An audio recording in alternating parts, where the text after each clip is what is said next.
সমুদ্র দেখলেই কেন জানি আমার ওই মাংসের কাঠামোর কথা মনে পড়ে, যাকে তোমরা বিজ্ঞানের ভাষায় বলো হোমোসেপিয়েন্স, সহজ ভাষায় মানুষ। কিন্তু ওই সমুদ্রের ঢেউ আমাকে বড় আকর্ষণ করে। ওই ঢেউয়ের ভিতর আমি দেখতে পাই আমার বুকের ভিতর লুকিয়ে থাকা একটি যন্ত্র, যাকে তোমরা বলো হৃৎপিণ্ড। হৃৎপিণ্ড তো কেবল রক্ত পাম্প করার কাজেই আসে না, সে প্রেমের উৎপত্তিও ঘটায়। তুমি যদি কেবল বিজ্ঞানের দিক দিয়ে তাকাও, তাহলে সে কেবল এক টুকরো মাংস মাত্র।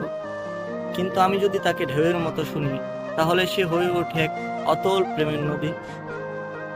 কখনো ঢেউ শান্ত নরম স্নিগ্ধ, আবার কখনো উত্তাল ঝড়ো ভয়ঙ্কর, যেমন মানুষের মন, কখনো শান্ত কখনো অস্থির। কত মানুষই তো এই ঢেউকে কত ভাবে দেখেছে। উইলিয়াম ওয়ার্ডসওয়ার্থ দেখেছেন জীবন, টি.এস. এলিয়ট দেখেছেন মৃত্যু, পাবলো নেরুদা দেখেছেন প্রেম ও বিচ্ছেদ। আর আমি না হয় ঢেউকে হৃদয় রূপে দেখলাম, যার কাজ কেবল রক্ত পান করা নয়,